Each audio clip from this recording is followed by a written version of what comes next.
ہاں بھائی، تو یہ بات بھی بہت سوال آپ کا بہت اچھا ہے. تو ہم یہ جب شروع کیا تھا تو ہم نے 2 قسم کی ایڈورٹائزنگ دیکھی تھی، کیونکہ سب سے پہلے جو سوشل میڈیا کے زیادہ سے زیادہ یوزرز ہیں وہ فیس بک پہ ہیں.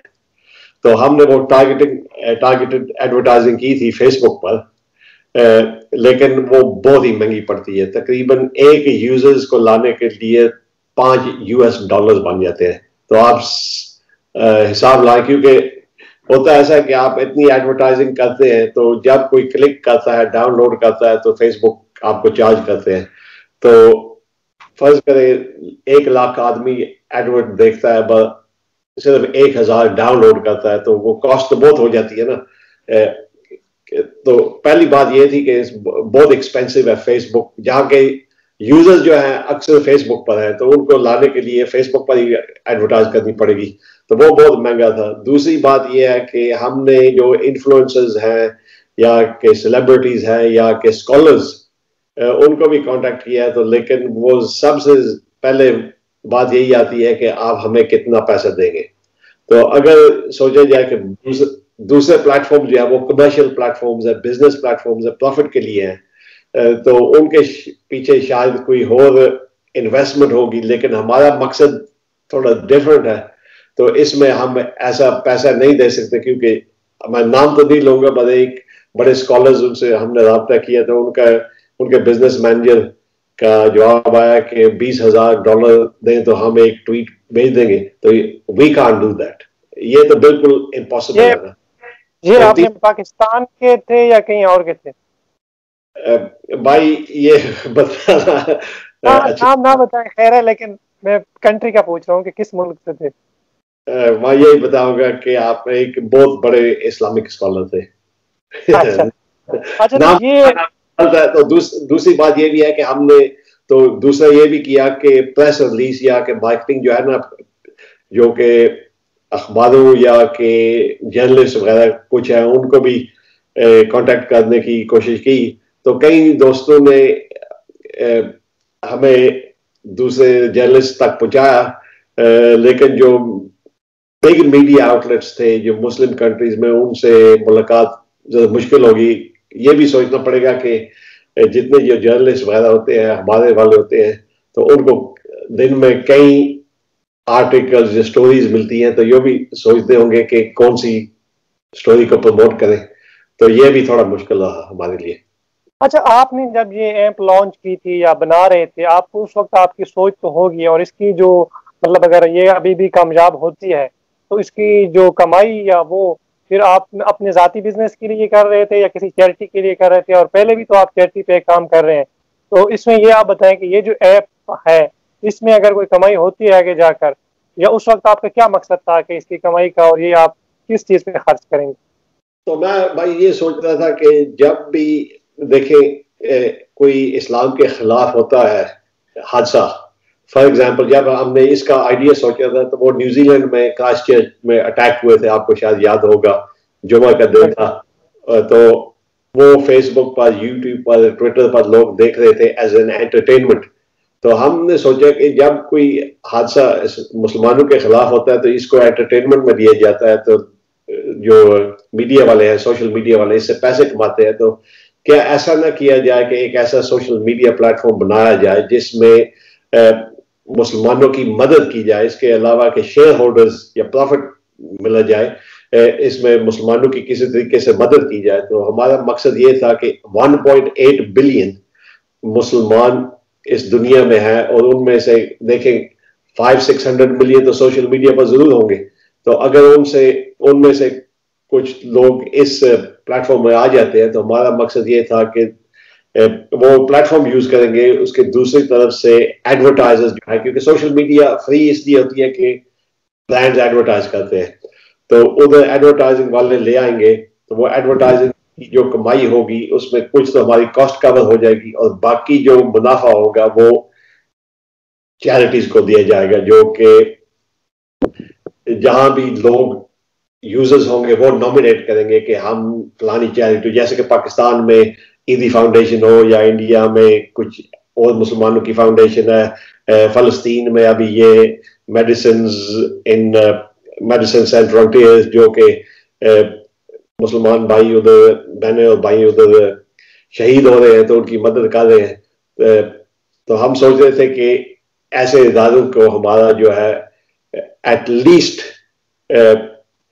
50% سے زیادہ جو ہے منافع وہ ان اداروں کو دیا جائے گا جو کہ یوزرز چوز کریں گے. اس کے علاوہ باقی جو منافع ہے وہ بھی دیا جائے گا پر وہ ڈسکریشنری ہوگا جو کہ مینجمنٹ دیکھے گی کہ ابھی یہ پروجیکٹ بھی ہے یہ تو اس کا مقصد اپنی بزنس کا نہیں تھا, اس کا مقصد صرف چیریٹیز کا تھا. سو اسے ہم سوشل انٹرپرائز کہہ رہے ہیں. تو سوشل انٹرپرائز میں ہم نے یہ سوچا کہ منیمم 50% سے زیادہ منافع چیریٹیز کو دیا جائے اور یوزرز کی چوائس ہو.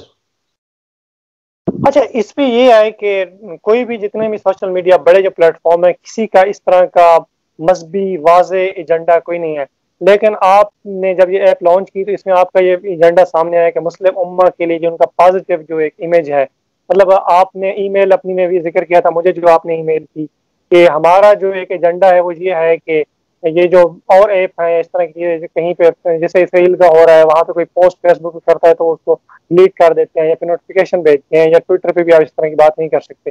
ان کا یہ نہیں کہ کوئی واضح ایجنڈا نہیں ہے ان کی, لیکن کچھ پالیسیز ایسی ہیں کہ اس چیز پہ آپ بول سکتے ہیں اس پہ نہیں بول سکتے.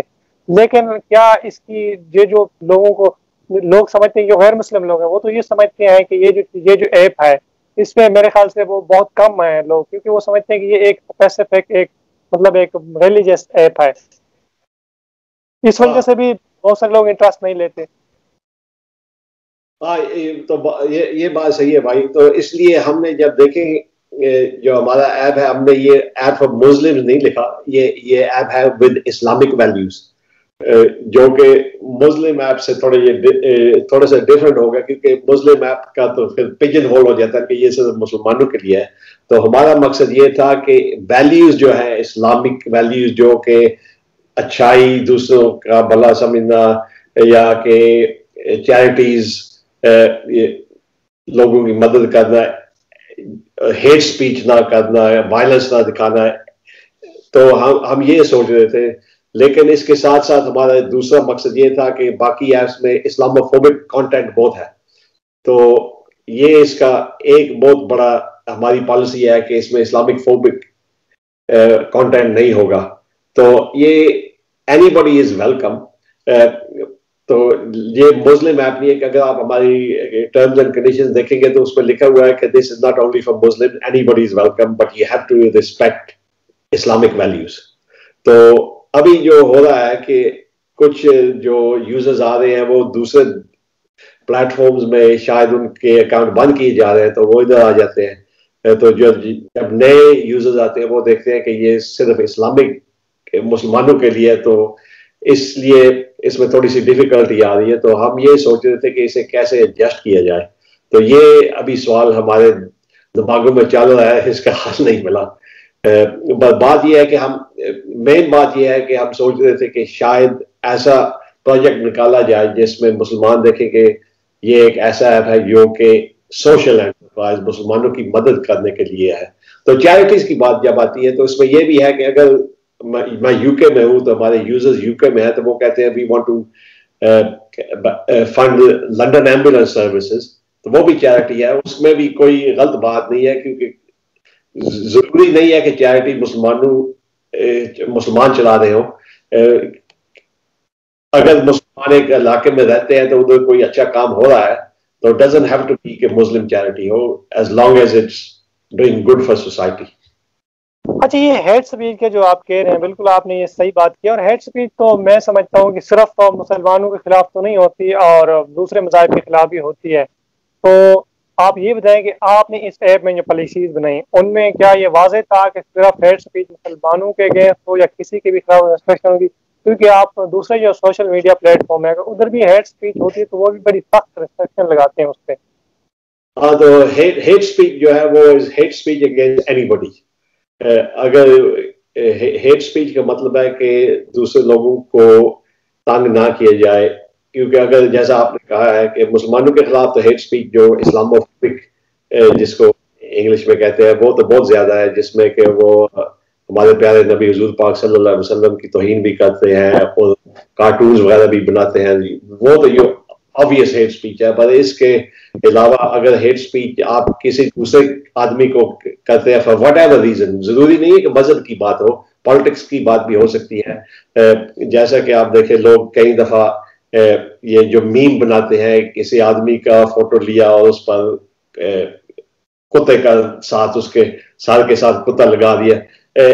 ایسی باتیں نہیں ہونی چاہیے. Doesn't have to be Muslim, کیونکہ کچھ تھوڑا سا ڈسپلن ہونا چاہیے اور کامن سینس. تو hate speech against any body is unacceptable. Thank you so much Tanveer Khan صاحب. اور آپ آخر میں لوگوں کو کیا میسج دینا چاہیں گے، خاص کر مسلمانوں کو اس اپنی ایپ کے حوالے سے؟ اور تو میں یہی کہوں گا کہ برائے مہربانی آپ ایسا کریں، ہمارے ایپ کو جوائن کریں، کیونکہ یہ ایپ ایک تو فری ہے ڈاؤن لوڈ کرنے کے لیے، فری ہے یوز کرنے کے لیے. اس میں آپ اپنی سوشل میڈیا زندگی اپنے دوستوں اور رشتہ داروں کے ساتھ شیئر کر سکتے ہیں. مین بات یہ ہے کہ یاد رکھا جائے کہ یہ ہم ایک سوشل انٹرپرائز کر رہے ہیں، خیراتی اداروں کی مدد کرنے کے لیے کر رہے ہیں، ہمارے مسلمان بھائی بہنوں کی مدد کرنے کے لیے کر رہے ہیں. تو جتنے لوگوں کو آپ کہیں، ان کو جانتے ہیں، ان کو کہیں کہ اس ایپ کو ڈاؤن لوڈ کریں اور جوائن کریں اور ہمارے ساتھ دیں، تاکہ ہم اس ایپ کو انشاءاللہ جاری رکھیں تو گرو کر سکیں اور الٹیمیٹلی سوسائٹی کی خدمت کی جائے. کیونکہ لبیک کا مطلب یہ ہے آپ کی خدمت میں حاضر ہوگا. تھینک یو سو مچ. اچھا ناظرین، آپ نے تنویر خان صاحب کو سنا. یہ لبیک کے سی او ہیں، بانی ہیں ان کے. اور اکثر آپ جو لوگ ہیں ہمارے پاکستانی ہو گئے، ہندوستان سے ہو گئے، جتنے بھی مسلمان ہیں، وہ یہ شکایت کرتے ہیں کہ ہم فیس بک پہ یا دوسرے جو ٹویٹر ہو گیا، وہاں پہ ہم اپنے حوالے سے یا کوئی ایسی بات نہیں لکھ سکتے، کیونکہ اسرائیل کے حوالے سے کوئی نہیں بات. ابھی حالیہ دنوں میں یہ باتیں وہیں سامنے آئیں، اسرائیل کے حوالے سے آپ پوسٹ نہیں کر سکتے تھے، اس پہ وہ کر دیتے تھے. تو جب آپ کو تنویر خان صاحب جیسے لوگ ایک موقع دے رہے ہیں کہ آپ اس ایپ پہ آئیں، تو آپ کو میرے خیال سے چاہیے کہ پھر آپ کا یہ شکوہ نہیں ہونا چاہیے کہ ہمارے پاس کوئی ایسا پلیٹ فارم نہیں ہے. تو آپ کا دیکھنے کا بہت بہت شکریہ، اور تنویر خان صاحب کا بہت بہت شکریہ، انہوں نے اپنا وقت قیمتی دیا. میں اس ایپ کا ایک لنک اپنے ڈسکرپشن میں دے دوں گا، اور آپ ادھر جائیں، اس کو ڈاؤن لوڈ کریں، اس پہ اپنا اکاؤنٹ بنائیں. بہت بہت شکریہ تنویر خان صاحب، اور اللہ آپ کو خوش رکھے. اللہ حافظ. شکریہ، بہت بہت خوشی آپ کے بات کرنے.